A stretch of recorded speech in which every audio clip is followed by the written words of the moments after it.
One of the favorite excuses of the poor is to blame the economy for their lack of financial education. It's a mantra that's often echoed in the gaunt, dispirited corridors of the underprivileged, a siren song of despair and disillusionment. We've all heard it, that monotonous dirge that laments the state of affairs, the misery of the world, the cruel indifference of the cosmos. The economy is bad. They echo from the depths of their frustration, an assertion ringing with the weary resignation derived from years of struggle. This sentiment, tinged with a sense of defeat, lays bare the extent of their despair. How fascinating it is to observe the human spirit in the face of adversity, how it manages to find justifications for its predicament.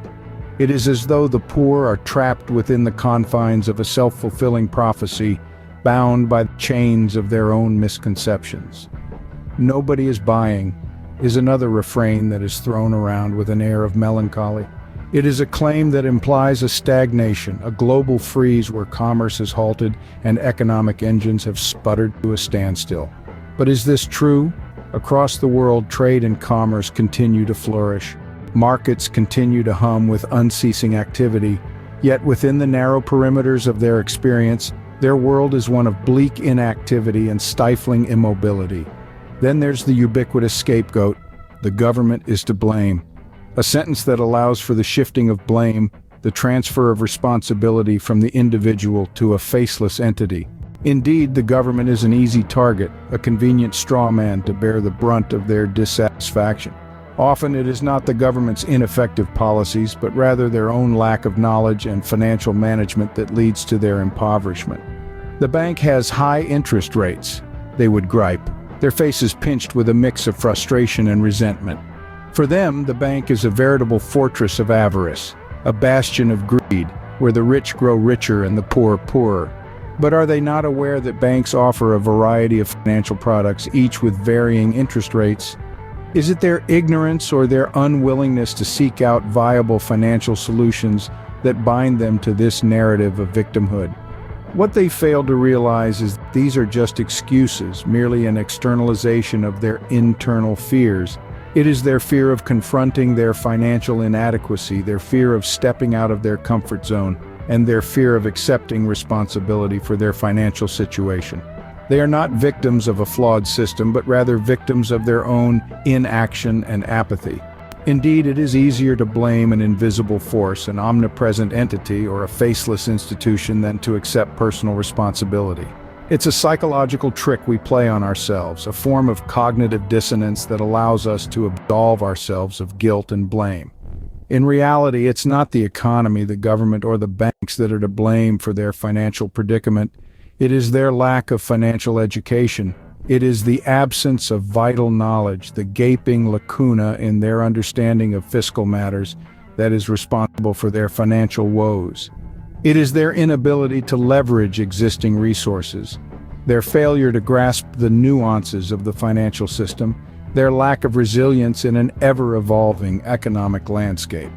How can they hope to sail the turbulent seas of the economy without the necessary navigational tools?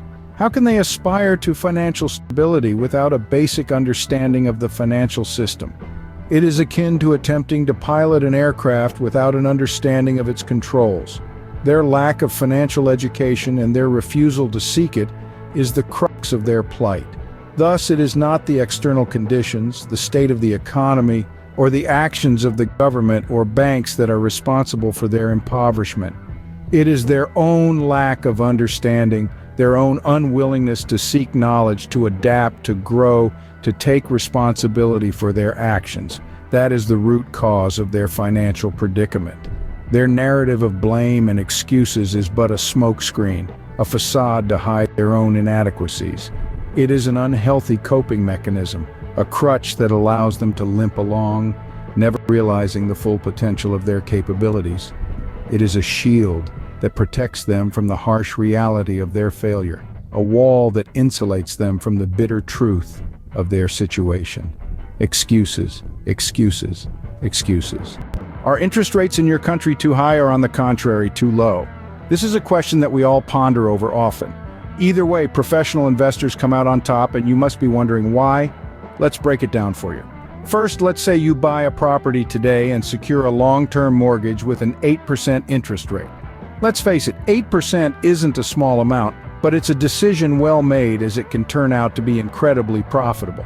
This is where the magic of refinancing comes into play. If interest rates drop, you can refinance and take advantage of lower payments. Refinancing is a powerful tool in your arsenal, one that can save you thousands of dollars over the life of your loan. But what does refinancing mean? It's the process of replacing an existing mortgage with a new one, usually with a lower interest rate, to reduce the monthly repayments. It's a strategy that's often overlooked, but can be a financial game changer when used correctly. Now the question arises, what if the inflation skyrockets and interest rates reach double digits? Well, in that case, you win too. How so? Inflation causes your property to increase in value while the debt remains fixed, and you continue to pay it off with cheaper, devalued money. Here's how to look at it. You borrow dollars, or pesos, euros, etc., when their purchasing power is strong, and you pay them back when their purchasing power has decreased. Isn't that a win-win situation?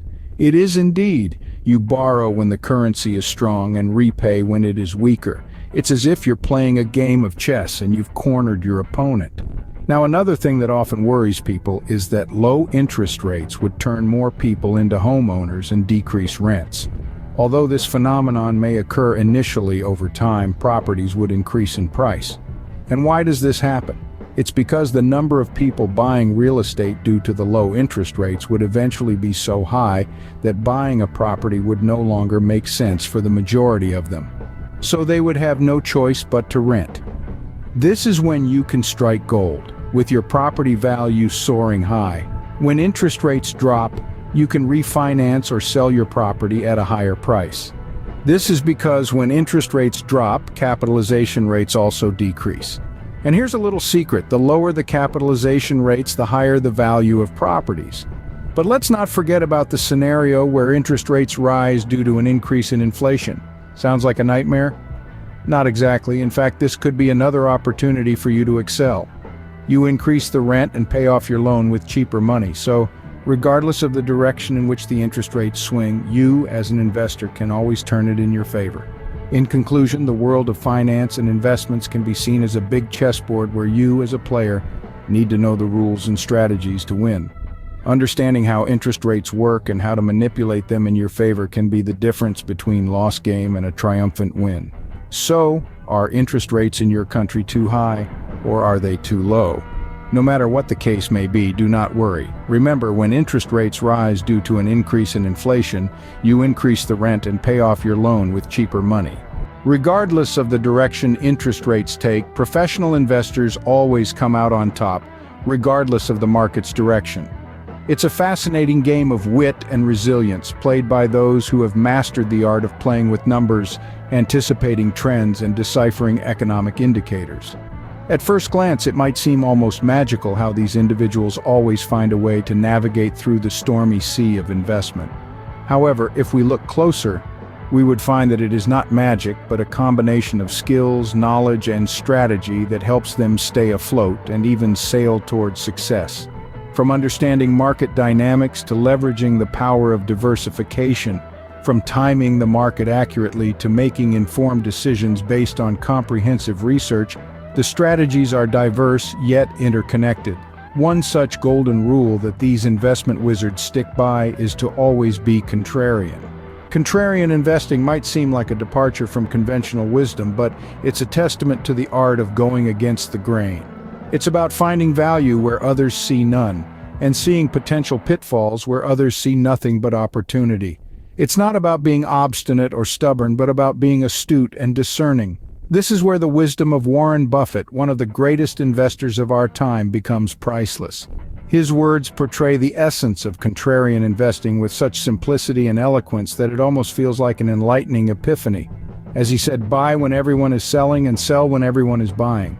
Buffett's philosophy at its core is about leveraging the irrational exuberance or undue pessimism of the mass market to your advantage. When everyone is selling, it's of panic or overreaction, which leads to undervalued stocks. Conversely, when everyone is buying, it's often a sign of overenthusiasm, which results in overpriced stocks. Understanding and adopting this philosophy requires a profound understanding of market psychology, a firm grasp of financial fundamentals, and an unwavering belief in one's conviction. It's about being patient when others are hasty, being fearless when others are fearful, and being rational when others are swayed by emotions. But make no mistake, being contrarian doesn't mean being contrarian for the sake of it. It's not about blindly opposing the majority, but about judiciously assessing the situation, understanding the reasons behind the mass behavior, and making a well-informed decision. It's not about challenging the status quo, but about questioning it, analyzing it, and then deciding whether to go along with it or against it. In essence, the art of being contrarian is a blend of courage, conviction, and common sense. It's about having the courage to stand alone, the conviction to stick to your beliefs, and the common sense to know when to act and when to refrain. To sum it up, being a successful investor is no cakewalk. It demands dedication, diligence, and discipline. It's about constantly learning, unlearning, and relearning. It's about staying humble, staying curious, and staying persistent. But above all, it's about understanding the cyclical nature of markets and knowing how to leverage it to your advantage. As Warren Buffett said, "Buy when everyone is selling and sell when everyone is buying." Professional investors make money regardless of the direction the market takes. They have learned to master the art of managing their investments, to ride the waves of the market's shifting tides. But how do they do this? What skills and strategies do they possess that allows them to prosper regardless of the market's ups and downs? In the world of investing, one of the key skills a professional investor needs to acquire is the ability to read and interpret market trends. This involves an understanding of various indicators such as moving averages, volume trends, and price patterns. These telltale signs of market direction are studied and analyzed meticulously, providing essential clues about where the market is heading next. Another crucial skill in the arsenal of a professional investor is risk management. An investor who knows how to manage risk effectively can weather any storm the market throws at them. This involves setting stop-loss levels to limit potential losses and making sure that their portfolio is diversified across different asset classes. It's not about avoiding risk entirely, but about understanding it and managing it effectively. One of the most powerful tools at a professional investor's disposal is their mindset. Successful investors are not swayed by emotions. They do not panic when the market takes a downturn, nor do they become overly exuberant when it's on the rise. They maintain a level-headed approach, sticking to their strategy and making calculated decisions based on facts and figures, not on fear or greed. Professional investors also have a deep understanding of the value of time. They know that investing is a long-term game and that patience is a virtue. They understand that the market will have its ups and downs, but over time it tends to rise. They also know that time can be a powerful ally in the world of investing, allowing compound interest to work its magic and multiply their wealth. Moreover, professional investors are always learning and adapting. The financial market is a dynamic and ever-changing landscape, with new trends and developments emerging regularly. Staying informed and up-to-date is crucial for making the right investment decisions. This continuous learning process is what sets successful investors apart from the rest. They also understand the importance of having a plan. Every investment they make is part of a broader strategy that outlines their financial goals and how they plan to achieve them. This provides them with a roadmap to guide their investment decisions, giving them a clear direction and helping them stay on track. In conclusion, professional investors make money regardless of the direction the market takes because they possess a certain set of skills and a mindset that allows them to navigate the ups and downs of the market successfully. They are meticulous in their approach, always learning, and resilient in the face of market volatility. They understand the importance of planning, risk management, and patience. These are the hallmarks of a professional investor and the key to their success in the complex world of investing.